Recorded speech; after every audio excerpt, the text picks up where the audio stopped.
Oh my God, that thing is enormous! It is huge. Look at the antlers on that thing. What?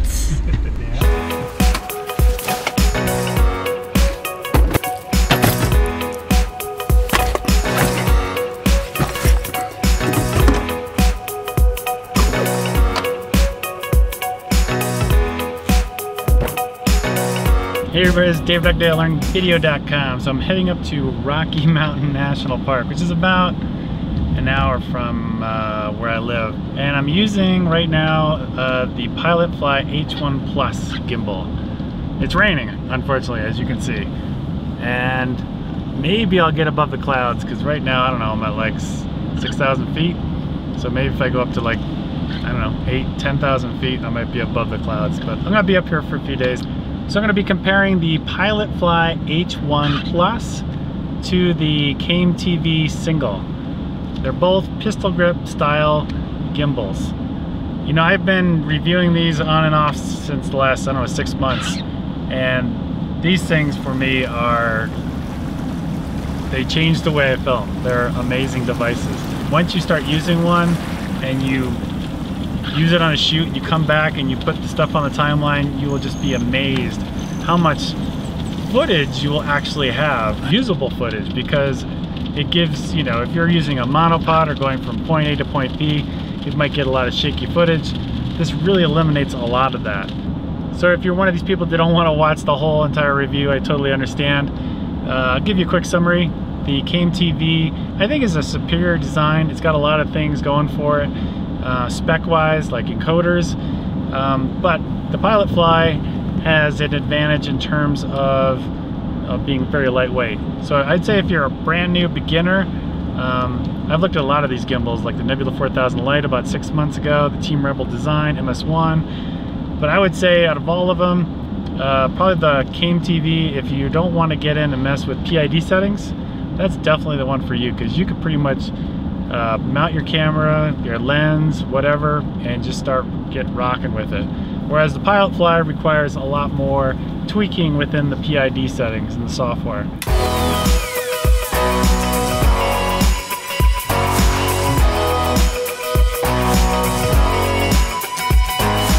All right, I'm up in Rocky Mountain National Park.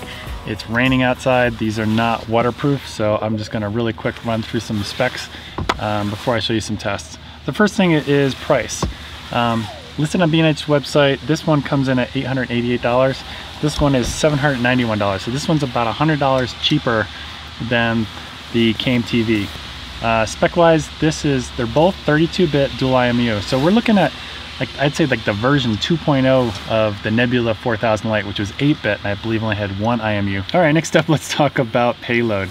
The PilotFly can handle up to 1,200 grams, while the CameTV can handle up to 1,000 grams. All right, next up, let's talk about the actual weight of the devices. So the PilotFly H1 comes in at 890 grams, and this one, the Came Single, comes in at 1,200 grams. So about a 310 gram difference between the two, which you can definitely feel. Came Single has two batteries that go in here. I believe they're called the 18650s. From what I understand, they're pretty inexpensive, easy to find. And I understand from CameTV that this will last 10 hours on 2 of these batteries. It comes with 4 batteries, so you're out in the field, you can replace them. This, however, has a built-in battery, and the only way you can charge it is from right here, a charger they give you. All right, I'm gonna stop my editing right now. I was just watching M over at CheesyCam's comparison between these two gimbals, and he does a great job going through more specs. I'm just gonna stop myself here on the specs. If you want more information on these gimbals, go watch his.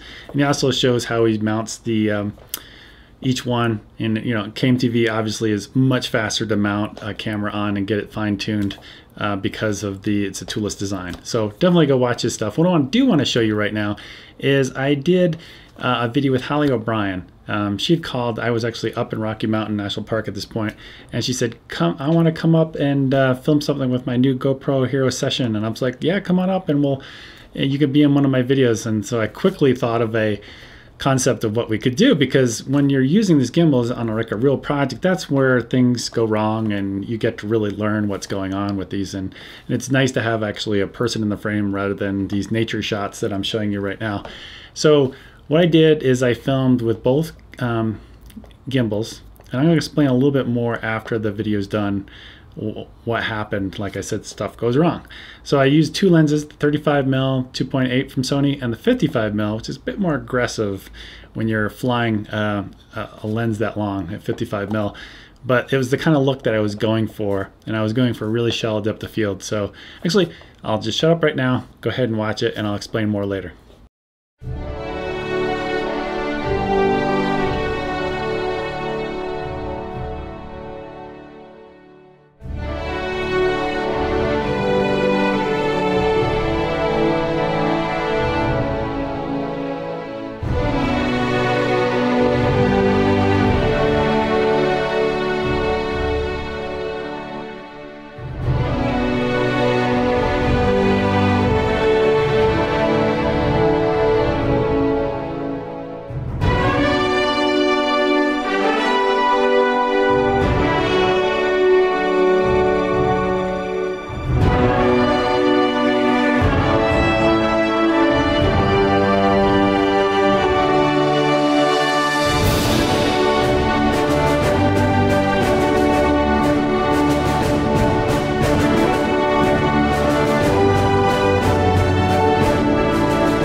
All right, that was a pretty fun commercial to do with Halley, and I pretty much directed that on the fly really quick. Didn't put too much thought into it. I knew I wanted a little bit of a fun ending because that's kind of Halley's personality.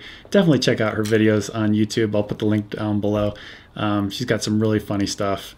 And so I told Halley when we're going into this, I bet you we could knock this out in 30 minutes. It ended up taking an hour. And I thought I could do it in 30 minutes because these things are so good at moving quickly. I could just, you know, get a locked off shot just by holding it. That's why I love these things. They're fantastic. And in the moving shots, you might take a few takes, but you'll get there. You know, it worked really well. So ended up taking an hour. And the reason why it took an hour was because of this thing, the PilotFly. I was really I'll show you some B-roll. I was kind of mad at it. I was like, come on, why aren't you working? Because the horizon was not steady. It was off to the side. And the PilotFly does not have encoders like the Came Single. The Came Single, pretty much, I don't think I've had to calibrate it. It just seems to be perfect every single time I've used it. I might turn it on and you can see the horizon level meter on the A7S and it's like green, always green. It's like locked in there. Where this one, you pretty much have to calibrate the gyro just about every time. And you can actually do that in software. You can uncheck it or check it in the box saying, hey, calibrate each time if you want. Got so frustrated, it just didn't work. So I couldn't use both of them as much as I wanted to. So just the wide opening shots with 35mm were done with this. And then when I went to put the 90 on, or sorry, the 55mm on here, that's when I ran into these calibration issues, unfortunately. So this video was great doing this because always something goes wrong and you'll learn something when you're doing an actual real project, and sure enough, it was very frustrating. So I came back and I actually figured out a way around this. And what I've done maybe I can make a separate video on this, but basically in the software, I went in and I have a little cheat sheet right here. 3 button presses actually will swap the tilt with the roll. So instead of me using the controller to up and down the pitch, I can actually change the roll axis, and that worked great. So when I run into a situation, which is not that often, like this one, most of the times you can press the gyro, it calibrates correctly, but sometimes like this one, it just wouldn't work out in the field, and this gets around it. Again, maybe I can create a separate video. If anybody of you guys have had that same frustration, I'll make a separate video so you can see what I did.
All right, next up I want to show you side-by-side comparisons of the two.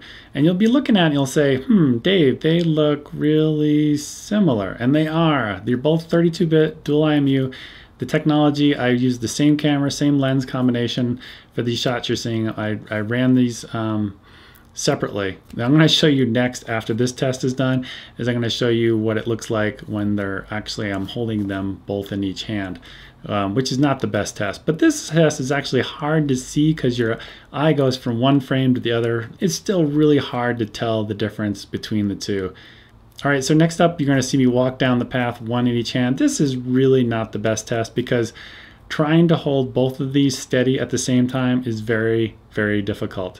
It's hard enough doing it with just one, but having to do it two because you're trying to keep one balanced while you're making the next step, but the other one is not balanced. So it's not the best test. I thought you guys might be interested. This is one of those situations, about the only situations where you can compare two gimbals side by side, and I thought I'd just throw that in there. But again, going back to my comment before, they're both very similar. I want to say that you got to look at it as an entire system. You have the camera, you got the lens, if the lens has IS or not. Does the camera body have IBIS or not? And those make a big difference, coupling it with a really smooth gimbal. You can get wickedly much better results when you have some sort of image stabilization or IBIS involved.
All right, this is pretty much the end of the review. So you might be asking, which one did I buy? I said I was going to buy one. Was it the PilotFly or the CameTV? CameTV has definite advantages. I mean, it's toolless design. You can mount a camera, get it going, and balanced so much faster than the PilotFly. Like a third of the time. It's really fast. I've never timed it, but it's really fast. It's got rechargeable batteries, which last for pretty much forever, because I have the two batteries in here and I've filmed with this thing for a long period of time, hours and hours, and it hasn't died. Where this one, I have timed it and it cuts out at about an hour and I think it was an hour and 43 minutes, and it takes an hour and 50 minutes to charge the battery up in here. So this one, superior design, especially on the encoders. If you're a brand new beginner, this is the one to get because you don't have to mess with any PID settings. Actually, I should mention that CameTV, Frank over at CameTV, I was like, can I get in there and mess with them? Because your manual says do not mess with the PID settings. It's like voids warranty or something. I don't remember exactly what it says. And there's obviously a translation issue between Frank's language. English is not his native language, and he was basically discouraging it heavily. He was like, don't change the PID settings. Whereas PilotFly, on the other hand, they publish like every single lens combination, body combination of the A7S, the GH4, all the different lenses, the LX100. I mean, Sony cameras, like the pocket cameras to the Blackmagic cameras. I think they've got it like every single profile you can possibly imagine they have listed. Whereas CameTV, they're like, no. And I will tell you, when I've used the 55mm, the Sony 55mm, which is a heavier lens, this one I can tune better than this one because they don't allow me to tune it. And actually I was getting a bit more, it would take longer for the lens to recover. It would go boop, boop, boop, boop, boop. Whereas the PilotFly, it would go boop, boop. If something happened to it, if you lightly tap on the lens. So PID settings wise, if you're a beginner, you want to get started, you never have to worry about calibrating. These encoders are wonderful, toolless design, battery's great. But The big but is this thing is 310 grams heavier. You're like, whoa, wait a minute. That's not that bad, 310 grams. Or if you're from the United States, like I am, you're like, what is 310 grams? It's like a pretty good sized lens. That's how much difference there is. So this one, I really like it for two reasons. It's lighter and it's stealthier. So let me show you a picture of me actually walking. I was on Pearl Street Mall in Boulder, Colorado. And you could be on like a street fair, you could be walking around somewhere, and if you're coming up to like a security guard or somebody that sees your camera, and if you were walking with like a big, you know, Ronin type device, be like, what the heck are you filming? You can't film here. But if they see something like that, what's in my hand as they're approaching me, they don't know what that is. I mean, you can carry around this thing so lightweight, it's so stealthy compared to the other one, and it fits in my camera bag really easy. The other one, even though it detaches and comes apart, it does not fit in my camera bag very easily. Also, inverted mode. This one does inverted mode really well. In fact, that one shot of Halley O'Brien walking through the field of grass, this was done in inverted mode. I couldn't do it with the CameTV because it doesn't do inverted mode. I asked Frank, how do I do it? And he's like, well, you can't. And because the way the thing is locked off so much that you can't, all the different axes, I think he was telling me, are locked. You can only go so far because they don't want the wires to break, which I totally understand coming from the whole Nebula 4000 light thing. So which one did I end up buying? I picked the PilotFly over the CameTV. So I just want to say in conclusion that these things are very powerful devices. Awesome. I love them. I would almost put this up there with having a tripod. This is as important as a tripod. I think this is more important than a monopod because you can do stuff unless you're holding it for very long periods of time. This can beat a monopod any day if you're doing run and gun. Fantastic tool. Once you start using one of these, you will never go back. You will, like, on your next shoot, always like, oh, I wish I had that. Because I've had that situation where I started using the Nebula 4000 light about 6-7 months ago, and I'm like, every time after I was like, I didn't have it, I was like, oh, I want it, I need it right now. So fantastic tool. You should get one if you don't already have one. If you're a beginner, get the Came single. If you want to, maybe you're a Macintosh person, I'm probably gonna get trouble for this analogy, but if you're a Macintosh person where you just want it to work and you don't want to fiddle with anything, get the CameTV. If you're into changing settings, like you're a Windows user and you don't mind getting to the bowels of the operating system, get something like this if you're a Windows user. I know I'm probably gonna get hate mail on that one, but maybe that's a good analogy. I don't know. Very powerful tool. It goes back to another example is this shot right here where I'm going really high, I'm coming low to the water, and then I'm coming back high again. I'm in the park, Rocky Mountain National Park, and if you film there commercially, you're going to need a permit. If you come in with a big crane to get this same exact shot, you're going to need a permit because the park ranger is going to come up to you and see you hauling all this stuff out into Moraine Park, and they're like, what are you doing? I'm like, you know, if you have something like this, you can get in and out and get the shot. Nobody's going to ask for permits. They're not going to care. And that's one of the things I love about the Sony a7S and the Panasonic, and why I've gone away from Canon, is because of devices like this, because I can mount a very lightweight camera. If you try mounting like a 5D Mark III with the 24-70 on this, it's not going to work.